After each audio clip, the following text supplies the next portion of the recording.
Hi, இன்னைக்கு எல்லாருக்கும் பிடிச்ச ஃப்ரூட்ஸை பத்தி பார்க்கலாமா? மறக்காம நம்ம சேனலை சப்ஸ்கிரைப் பண்ணிடுங்க. ஆப்பிள், நம்ம டெய்லியும் ஒரு ஆப்பிள் சாப்பிட்டா டாக்டர் கிட்டயே போக வேணாம், எப்பயுமே ஸ்ட்ராங்கா இருக்கலாம். ஆரஞ்சுல விட்டமின் சி இருக்கு. நம்மளுக்கு கோல்டு இருக்கும் போது அதை சாப்பிட்டா சீக்கிரமா சரியாகிடும். கிரேப்ஸ், நம்ம டயர்டா இருக்கும் போது கிரேப் சாப்பிட்டா உடனே எனர்ஜி வந்துடும். பனானால நிறைய விட்டமின்ஸ் இருக்கு, அது நம்ம பிரெயினை ஆக்டிவா வச்சுக்கும்.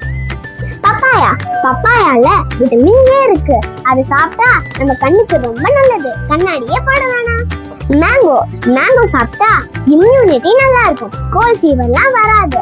அப்புறம் சம்மர் சீசன்ல நல்லா சாப்பிடலாம். வாட்டர்மெலன்ல நிறைய வாட்டர் இருக்கு, அதனால நம்ம உடம்புல இருக்க அழுக்கெல்லாம் வெளியே போயிட்டு நம்ம உடம்பு கிளீனா இருக்கும்.